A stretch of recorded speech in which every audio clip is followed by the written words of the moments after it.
Nakakita ako ng imburnal na puno ng iniwang sandata at kagamitan ng militar. Parang tinatapon ng United States Army doon ang mga kakaibang gamit para itago. Pero heto ako ngayon. Nakapunta na rin ako dito dati at noong huli akong nandito, ang dami kong nakita na kakaibang bagay. Bukod pa dyan, hindi rin ako sigurado kung dapat ba talaga tayong nandito. Kaya hindi natin alam kung ano ang matutuklasan natin ngayon. Manatiling nakatutok hanggang dulo ng video dahil papasok tayo sa imburnal para alamin saan galing ang mga sandata. Simulan na natin ang paghahanap. Kaka-start pa lang naming maglakad. May nakita na agad kaming kakaiba dito sa ilalim. Mga tol, parang helmet yata to. Ngayon ko lang nakita. Grabe, military helmet agad dito.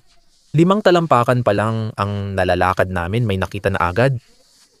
Ang wild mga tol. Nung una ko siyang nakita, akala ko balde lang. Pero grabe pala talaga. Matagal na sigurong nandito to. Sobrang wasak na. Daming tama at UP. Butas ba ng bala yon? Tignan mo. Butas ba ng bala yan sa bagay na to? Totoong butas ng bala ba yan? Oo, butas talaga ng bala yan. Tumagos talaga sa helmet na to. Mula sa isang gilid palabas sa kabila. Grabe yon, di ba? Ang astig nito at sigurado akong may mas marami pang gamit dito sa ilalim.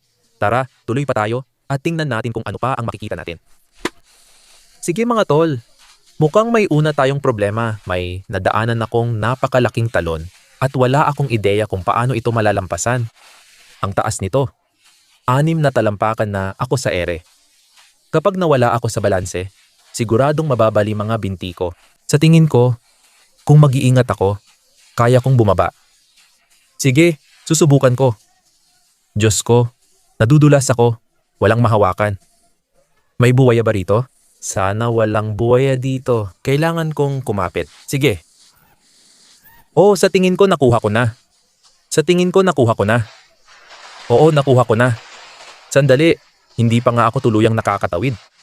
Sarado ng husto ang daan dito. Kailangan kong tumawid sa imburnal kahit hindi ko alam kung gaano ito kalalim o anong nasa ilalim. Hindi ako natutuwa. Ang lalim talaga. May nakikita akong troso na pwedeng tapakan.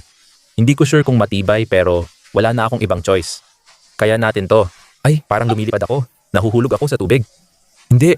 Ano ba to? Grabe. Aray. Ngayon na nakatawid na tayo ng ligtas, ang kailangan na lang natin gawin ay magsimulang mag-explore at tingnan kung anong kayamanan ang mahahanap natin.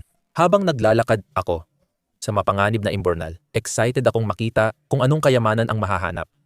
Mukhang nahanap na natin ang susunod nating posibleng kayamanan. Mga tol, naglalakad ako at napansin ko. Maraming kalat dito. Pero ito ang tumawag ng pansin ko. Mukhang army green kaya baka mahalaga. Ang astig pala ito. Parang sa militar. Sa tingin ko, trench shovel ito na ginagamit ng mga sundalo para maghukay at nilalagay sa backpack. Astig talaga at sigurado akong gamit ng militar. Makikita mo pa nga yung mga tinik sa gilid ng pala. Hindi ko alam kung para ba iyon sa pakikipaglaban, pero ang astig talaga. Ang mga tinik na ito, baka para sa pakikipaglaban o kaya naman sa pagputol ng mga halaman. Hindi ako sigurado. Ang galing, nahati agad sa gitna. Delikado pa rin pala ito kaya ilalagay ko sa backpack ko. Tuloy tayo at tingnan pa natin. Habang naglalakad ako sa imburnal, may nakita na naman akong kakaiba. Nakikita nyo ba ito? May napansin na naman akong iba. Ang weird talaga nito. Sa totoo lang, hindi ko alam kung ano to. Pero parang may kinalaman sa military. Siguro dapat kunin ko na lang at subukan. Yak! Ang dumi naman nito. Punong-puno ng nakakadiring dumi. Grabe ang baho. Amoy patay talaga. Hindi ninyo mai-imagine ang amoy nito ngayon. Parang pouch ng sundalo to. Hindi ako sigurado. Pero mukhang walang laman sa loob at ang baho. Tingnan mo, sobrang damage na. Parang sunog o nadaanan ng apoy. Hindi ko alam kung sinunog ng militar ito bago itapon. Pero sira na talaga. Hindi na masasalba. Hindi ko alam ang gagawin ko dito. Siguro dadalhin ko. Pero ang astig at kadiri nito. Tignan mo yung tumutulong tubig sa kamay ko. Sobrang kadiri. Ang baho talaga dito. Halatang hindi lang militar ang nagtatapon dito kasi ang daming basura sa paligid. Ibig kong sabihin, tingnan mo yan. Nakakadiri, parang guwantes ng soccer or kung ano man yan. Pero alam ko rin na yung mafia, mga gangster, mga kriminal, dito rin sila nagtatapon ng gamit. Mga bagay tulad ng kutsilyo at baril. Kaya dapat tayong mag-ingat habang nagpapatuloy. Ang dami talagang kakaiba dito. Nakakita ako ng sirang cellphone sa baba. Sobrang weird, parang metal na lalagyan. Parang bote ng tubig. Sa tingin ko, isa itong metal na military na bote ng tubig. Parang plaskang nakasabit sa sinturon mo. May laman. Kailangan ba nating buksan? Sa totoo lang, natatakot ako. Tol, ayokong malason. Ang higpit ng takip. Tama ba ginawa ko? Ay grabe, ay mukhang nabuksan ko na. Ay, ang kadiri naman yan. Ay, hindi yan. Hindi yan tubig. Hindi ko alam kung ano ang laman nito. Hindi yan tubig. Magtatapon ako ng kaunti. Hindi ko alam kung ano ang laman nito. Pero siguradong hindi yan tubig. Oo, hindi yan tubig. May itim na likidong kadiri. Alam mo pa ang nakakatawa? Tinitingnan ko ang bag na nahanap natin at bagay talaga siya dito. Parang magka-size sila. At mukhang manggas. Kaya ganito mo siya dadalhin. Hindi na talaga pwedeng gamitin ulit ang bote ng tubig na to. Pero dadalhin pa rin natin para mabawasan ang basura sa imbornal. May nakikita akong bagay sa tubig dito sa unahan. At hindi ako sigurado kung ano yon. Mga tol, pero parang bag siya. Okay. Sigurado akong bag yan. At nakakatakot talaga. May sulat yung bag. Sa tingin ko, military bag ito. Mga tol, ayokong hawakan to. Nakakatakot talaga. Baka may bomba o chemical dito. Hindi natin sigurado. Ayokong hawakan to. Ano naman tong mga to? Grabe, balabad to. May mga balang nakasabit sa bag na to. Hindi ko napansin yon kanina. May mga bala sa bag na to. Malalaki pa, parang galing to sa machine gun, kaya posibleng delikado. Ilalabas ko muna tong bag para makita natin. Paano ko gagalawin to nang hindi sumasabog? Bubuhatin ko na lang ba? Ay, ang bigat nito. Sobrang bigat talaga. Sandali lang, ililipat ko lang dito. Ayan, nailipat na natin ang bag at nasa ibabaw na siya. Bag Tool Mechanics. 1,953 ang nakalagay dito, kaya sobrang luma na talaga itong bag. Halos 70 taon na rin itong nandito. Hindi ko alam nasaan ang zipper.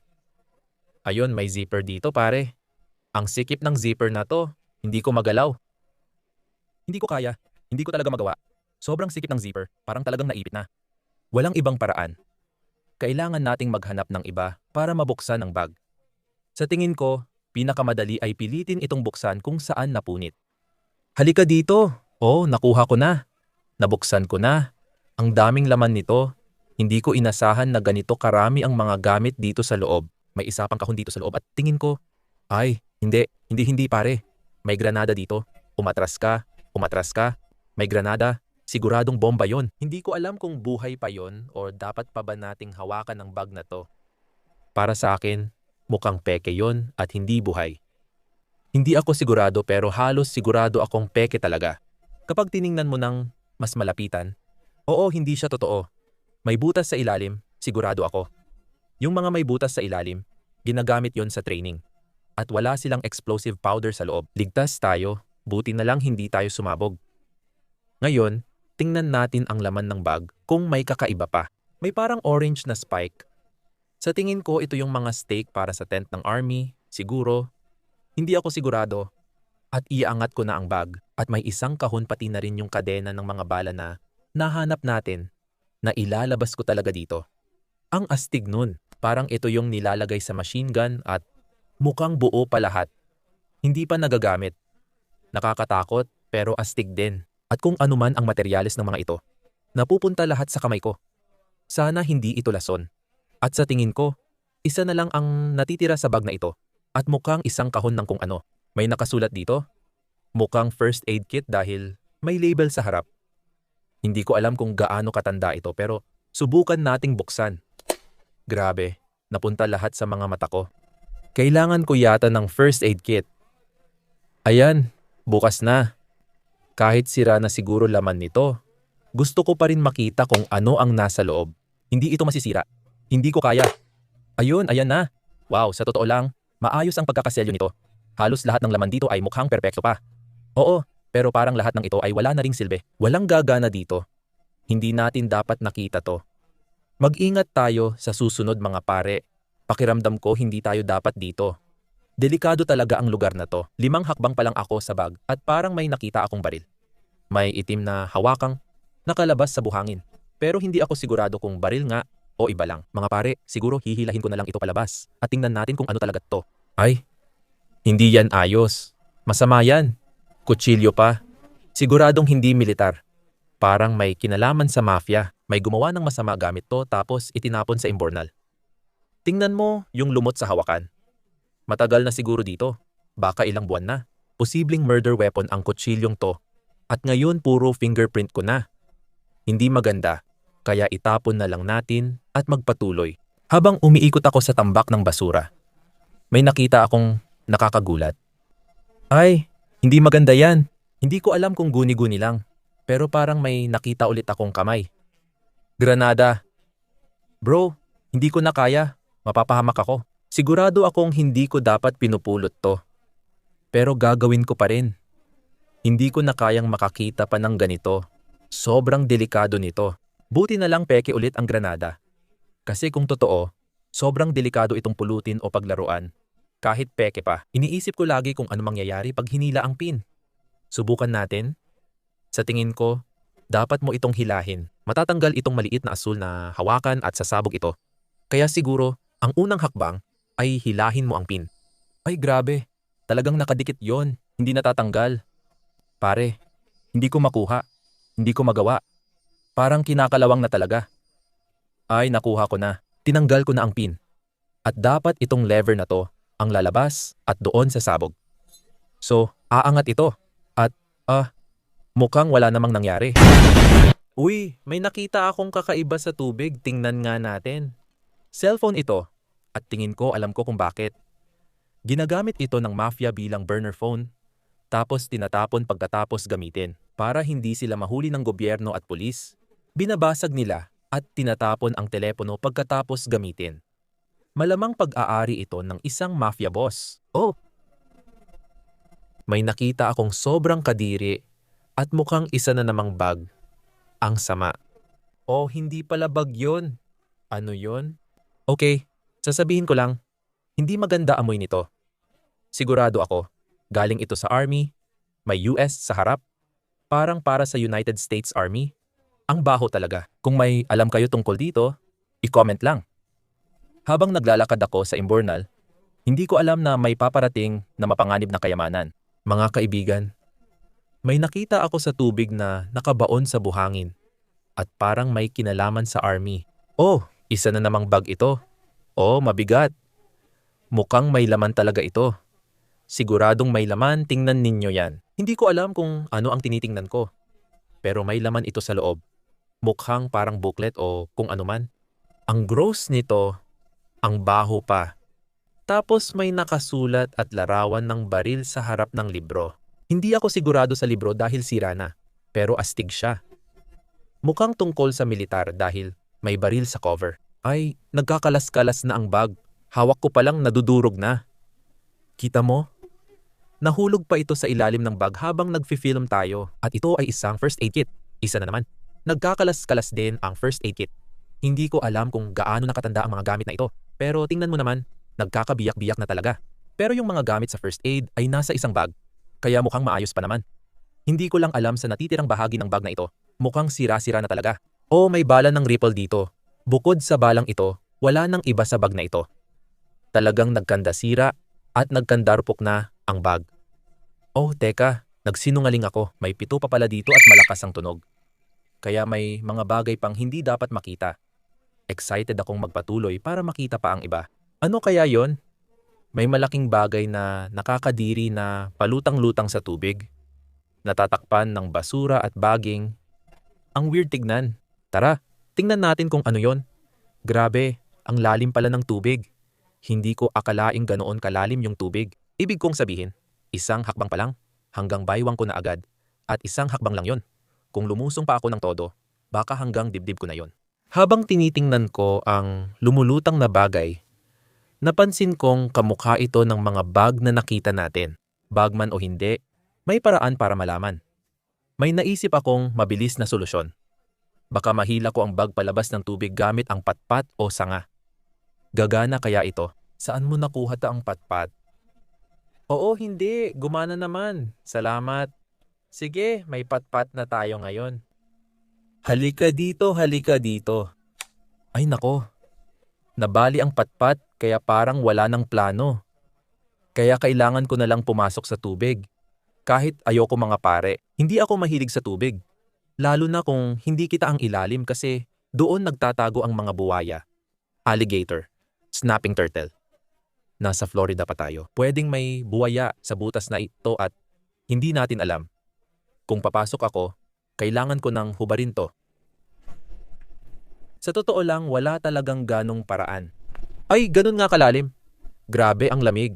Sobrang lamig na parang umuulan ng yelo. Ang lamig. Ang lamig talaga. Ang lamig. Pare, may nakasabit yata. Hindi, naipit lang. Halika please. Ay, napupunit na yung bag. Ano to? Ano to? Halika dito please. Nakasabit yata sa kahoy. Sa tingin ko kailangan ko na lang punitin. Ay, nakuha ko na yata. Sandali lang. Dadalhin ko to sa kabila para mas makita natin ng maayos. Mukhang may isa na naman tayong nahanap na bag. Halika. Ang bigat nito. Paglapit mo, siguradong bag talaga to. Hindi ko siya matanggal kasi nakatali siya sa ilalim gamit ang parang kakaibang sinturon. At may nakasulat pa talaga dito. Ewan ko kung alam ninyo kung ano ibig sabihin nun. Parang sinturon na may mga numero at nakasulat na caution. Hindi ako sigurado kung ano to. Pero ito ang nagtatali sa bagay sa ilalim ng ilog. Kung bag talaga ito, ito na ang pangatlo na nahanap namin ngayong araw. At base sa mga kakaibang sinturon sa paligid nito, malamang isa na naman itong military bag. Dagdag pa, nahanap namin ito mga 5 talampakan lang mula sa isa pang bag. Ang bigat nito nung inaahon ko, kaya alam kong may mga astig na laman ito. Isang football, grabe, may football na nakausli mula sa bag na to. At tulad ng lahat ng nahanap namin, ang baho-baho rin nito. Ang weird naman makakita ng ganito sa isang military backpack. Kung may gusto ng maliit na army football, sabihin nyo lang sa comments. Ang dumi. Siguro napunit ko yung bag nung hinila ko sa tubig dahil may malaking butas at tapon na ang laman. Ano to? Ay, malansa. Diyos ko, sobrang malansa nito. Napasok yung tubig sa bibig ko. Diyos ko, mali talaga. Ang pangit talaga. Mabaho. Hindi ka aya-aya tingnan. Malansa pa. 0 sa 10. Ayoko nito. Ay oo. May ibang laman pa pala. Mali talagang binuksan ko ang bag. Amoy imburnal na dito. Diyos ko, nipad na naman. Sobrang baho at lansa nila. Ayoko nun. Hindi ko gusto. Ano pa to? Sana hindi malansa. Grabe. Parang uniforme to ah. Diyos ko. Tama nga ako. Uniforme nga to. Jacket. Jacket ba to or pantalon? Oo, jacket nga to. Hindi ko alam kung kailan nilagay ang ganito dito. Pero mukhang bago pa. Bakit kaya itinapon ng army? Ang ayos pa naman. Hindi na ako magtatanong pa. May libreng jacket ako. Medyo malagkit at may amoy. Pero astig. Excited na akong makita ang iba pa rito. Ang dami pang laman dito.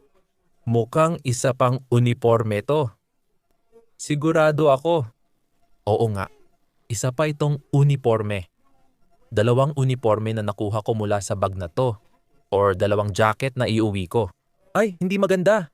Gets ko na kung bakit nila itinapon ang jacket na ito. Naisip ko tuloy kung nangyari to sa misyon nila o iba pa. Ibig kong sabihin, grabe talaga ang sira nito. Ay, hindi maganda yan. Hindi matibay talaga. Sa tingin ko, 2 pa rin yan na uniforme, siguro 1 at kalahating uniforme, pero tingnan natin kung ano pa ang nandito. Ano? Ano ka ba? Alam nyo mga pare, sa tingin ko, alam ko na kung ano yan. Isa na namang military na bote ng tubig yan. May laman sa loob nito. May likido sa loob ng military na bote ng tubig na to. Ay, naamoy ko na agad. Hindi ko alam ang laman, pero ayoko ng amoy. Diyos ko, may bula. Hindi, may bula dito. Ano? Hindi pwede. Grabe, parang bata ako. Ano ba to? Nagpapalubo ako ng bula. Baka hindi ko dapat hawakan to. Paano kung lihim na kemikal na sandata pala? Alam mo, hindi ko na lang yan hahawakan. Masamang ideya. Yun ba yung likidong parang bahaghari? Nako, hindi maganda yung ginawa ko. Parang nagdulot ako ng sakuna sa kalikasan. Pare, parang inuupuan ko pa. Grabe ang hapdi, parang sinusunog yung balat ko. Grabe pare. Aray, ang sakit. Ang hapdi talaga. Kailangan ko nang itigil ang pagbubukas ng misteryosong bote para sa aking kaligtasan. Sige, siguro isara na lang natin ulit ito at magkunwaring hindi natin nakita. Baka kasi aksidenteng nakontamina ko ang tubig. Sa kung nasaan kami, kailangan naming lumipat pababa sa imbornal. Ayos lang kasi, dala namin ang bag. Titingnan pa natin laman nito. Diyos ko mga pare, baril ba yan? Baril yan. Literal na baril yan pare. Hindi ko nga alam kung dapat ko bang hawakan to. Sige, seryoso na to. Nakakita kami ng baril o kung anuman sa loob ng bag na to. Kaya hindi ko talaga alam kung anong gagawin dito. Siguro ilalabas ko na lang. Ibig kong sabihin, wala namang saysay na iwan lang yan sa bag. Okay, ayoko talagang hawakan to. Grabe, may machine gun sa bag na to? Anong gagawin ko kay kuya? Tatawag ba ako sa army? Bakit nandito sa baba to? Bakit naman nila itatapon to? At bakit sa lahat ng lugar? Sa imbornal pa nila itinapon? Mahal yata to. Bakit mo itatapon? Ang weird nito. Siguro pinaka-weird na bagay na nahanap natin dito. Iiwan ko na lang to at magpapanggap na hindi ko nakita. Kasi sa makinang baril pa lang. Kinakabahan na ako sa pwede ko pang makita. Dati excited ako, pero ngayon kinakabahan na. Wala nang makinang baril. Maganda yon. Pero may nakita ata akong isa pang uniforme. Hindi ko alam kung uniforme yon. Pero sigurado akong may nakita akong camouflage dito. Oo, uniforme ulit. Tignan ninyo mga pare, may name tag pa nga ito. Mukhang nakalagay dito, S ang nakasulat. Timinger. Pangalan ba ito ng sundalong may-ari ng jacket? Astiga? Sino kaya siya? Baka pati machine gun niya rin. Ilalagay ko itong jacket kasama ng iba pang mga jacket na nahanap natin, tapos magpatuloy tayo sa paghahanap at tingnan pa natin kung ano pa ang makikita natin. Sa tingin ko, yun na yun mga tol. Sa totoo lang, tinitingnan ko itong bag. Parang wala nang ibang laman dito. May mga astig na bagay sa bag na yon. Sabihin ninyo sa comments kung ano ang paborito ninyong nakita. Pinaka-paborito ko sa bag ay ang machine gun. Pero dahil natakot ako, chemical weapon na lang ang pipiliin ko. Kahit delikado at nakakatakot ang sewer na toesa, excited pa rin akong magpatuloy at makita kung anong meron dito. Sa tingin mo ba may nakalimutan ka? Pagkatapos kong kunin ang backpack ko, nasaan ang backpack ko? Itinapon mo sa gubat? Oo nga pala, ngayong nakuha ko na ang backpack ko, maghanap na tayo ng kayamanan. Nung nalaman ko, nauubos na ang parte ng sewer na pwede naming galugarin, na ibig sabihin lang ng isang bagay. Panahon na para pumasok tayo sa malaking, nakakatakot na tunnel kung saan nanggagaling lahat ng mga sandatang to. Papasok na tayo sa tunnel. Wala akong alam sa makikita ko, pero alam kong hindi ako dapat dito. Nasa pinakaloob na kami ng sewer tunnel at hindi ko gusto ang itsura ng lugar na to, mga pare. Itim at malabo ang tubig kaya baka may kasamang panganib. Sana hindi tayo makasalubong ng malaking buwaya dahil wala tayong matatakbuhan. Uy, ano to?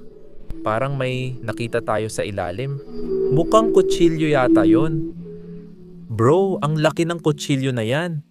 Grabe, ang laki ng kutsilyo na yan. Tingnan mo kung gaano ka nakakatakot yan. Mga 7 pulgada ang haba at may malalaking tinik sa likod. Sobrang delikado niyan. Hindi dapat nandito yan. Mukhang kamakailan lang to inanod dito sa imbornal. Ibig kong sabihin, halos hindi pa nga kinakalawang to. Pero binabawi ko na. Hindi 7 pulgada ang kutsilyong to. Halos isang talampakan ang haba nito. Mas malaki pa sa buong ulo ko. Ito na ang pinakamalaking kutsilyo na nakita ko. Tiyak na marami pang gamit dito. Tuloy pa tayo. 20 talampakan pa lang ang nalalakad natin mula nung gabing yon. May nahanap na naman tayong backpack. Hindi ako sigurado, pero napansin ko yon at mukha talagang bag. Kaya malamang isa na namang bag ito. Imposible, ang dami talaga nating nahanap na bag dito sa imbornal. Ito na yata ang pinakamarami kong nakita. Oo, isa na namang bag ito. Ano yung pulang mantsa sa bag? Kadiri naman. Pero nakakagulat. Wala itong amoy. Bago pa siguro ito, itinatapon lang nila ito dito. Wala akong masyadong nakikita sa loob. Mukhang halos walang laman. Ay teka, binabawi ko. May laman pala ito. Halika dito. Ano yan? Bala ba yan? Oo, may mga bala dito. Mukhang magazine na ng machine gun. Yung lagayan ng bala. Delikado to. Hindi dapat hawakan. Itatapon na natin yan. May laman pa ba dito? Hindi ko sure. Pero parang may naramdaman ako sa ibabaw na bulsa. Malambot at squishy. Baka lupa lang, pero tingnan natin. Binuksan ko na ang bulsa at may laman nga. Ano to? Kit ng paunang lunas pala to. Isa na naman. Pero malas, wala namang laman to. Walang kahit ano, walang band-aid. Wala talaga. Walang laman ang kit ng paunang lunas. At may pulang mantsa pa ang bag. Kaya hindi ako umaasa. Hindi ko gusto at hindi maganda ang pakiramdam ko sa bag na to. Tatanungin ko sana kung ano to. Pero sa totoo lang, wala naman akong alam sa kahit isa sa mga nakita natin ngayon. Kaya hindi ko napapansinin. Sige na lang, tuloy na natin. Kung pasabugin man ako nito o lasunin, ayos lang. Di ko inasahan yon. Parang goma at madulas. Ano to? Ano yon? Ano to? Hindi ko na alam ang sasabihin. Amoy chemical siya at parang sinusunog ang ilong ko kahit nandyan lang. Baka ibalik ko na lang. Hindi yung bag ang pinaka nakakatakot na nakita namin ngayon. Ito talaga yon. Sa tingin ko hindi tayo dapat nandito. Dapat na tayong umalis sa tunnel na to. Tara na. Buti na lang at nakalabas kami sa sewer tunnel at nakahanap pa kami ng mga astig na kayamanan habang nandoon kami. Mag-comment kayo sa baba kung ano ang paborito ninyong military treasure na nakita namin ngayon at siguraduhin mag-like din kayo. Babalik ako dito agad-agad para makahanap pa ng iba. Huwag kalimutang i-click ang subscribe button at magkita-kita tayo sa susunod na video.